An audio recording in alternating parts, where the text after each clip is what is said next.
It was a routine mammogram. I actually found the lump myself.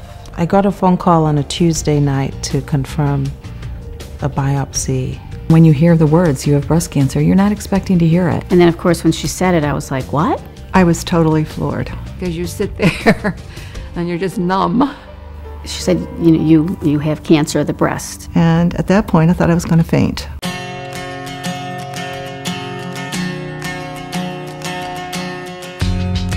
We grew, right from the ground up. We are grassroots, and we're an organization with a conscience. So the majority of our funds really go into providing the services and programs that people who are, diagnosed with breast cancer really need. Definitely a home for Yes. people who have breast cancer. The number one priority here is that person who comes in the door the first time they've just been diagnosed. And that really is key and must remain key. Especially when you feel so alone when you're going through this disease and you've received your first diagnosis. It's just overwhelming. And it's nice to be able to come down here and I understand because they've been through all of this. We come to a breast cancer support group and there's somebody newly diagnosed with early breast cancer, and her greatest fear is that she's going to die. And our message and our medicine's message is that we can help you. The money that is raised here stays in this area, and it's given to researchers in this area, and it goes for programs in this area. So not too many organizations are involved in all advocacy, research, and support.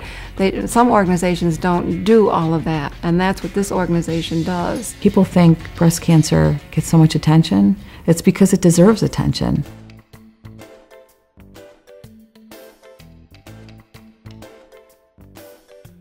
Well, the first program we started was Brown Bag. Really, that was something that I was looking for. Informal, get together, have lunch, Kleenex optional, lots of laughs, and the topics run the gamut. You can talk about everything from cancer to Desperate Housewives. It's some of everything. The next program that we started was yoga. The studies show that women who have been diagnosed with breast cancer have better outcomes if they get up and move. And then writing Voices in Vision, that was a program it's 3.5 years old now. It started out just as a pilot and nobody wanted to quit. That's what happened with yoga too. That's what happens often with our programs. We get enough funding to start a pilot to see if this is even something that would be interesting to the community. And boom, we have waiting lists and more waiting lists, and we keep going. And, years later, we're still doing the programs.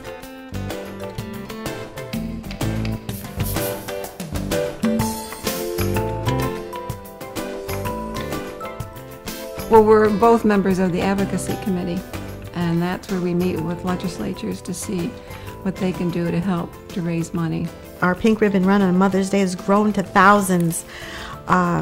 There's so many friends that are so supportive and wonderful. The wonderful thing about this event is that it takes place on Mother's Day. Moms come out, it becomes a gift to moms from their family.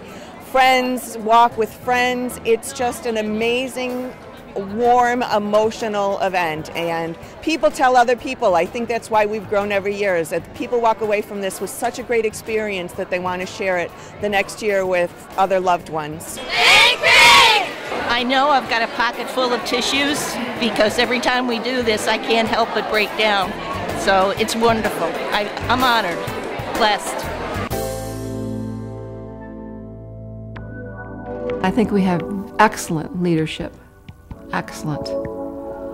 And hardworking, devoted, dedicated people running this organization. One of my main reasons for being involved with BCCR is to make the journey for another woman less fearful.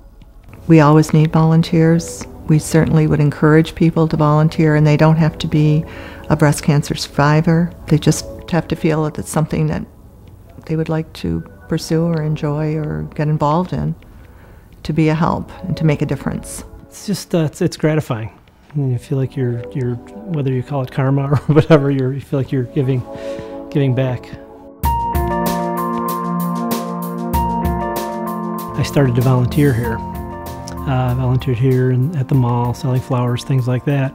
Little did I know, a couple of years later, I would have to call up and say, "Oh my gosh, Holly, I need your services." And she said, "Oh, is it your mom?" And I go, "No, it's my wife." She was our first phone call that we made, and it was the best. She truly gave me the questions to ask. I didn't know what questions to ask. I had no idea. You know, there's all of a sudden you're just hammered with terminology, invasive ductal carcinoma, and all these terms that you're like, whoa, what's that all about? And then I could call her afterwards and say, what does this mean? It was really hard to watch people that didn't have that support, which, you know, leads you back to here.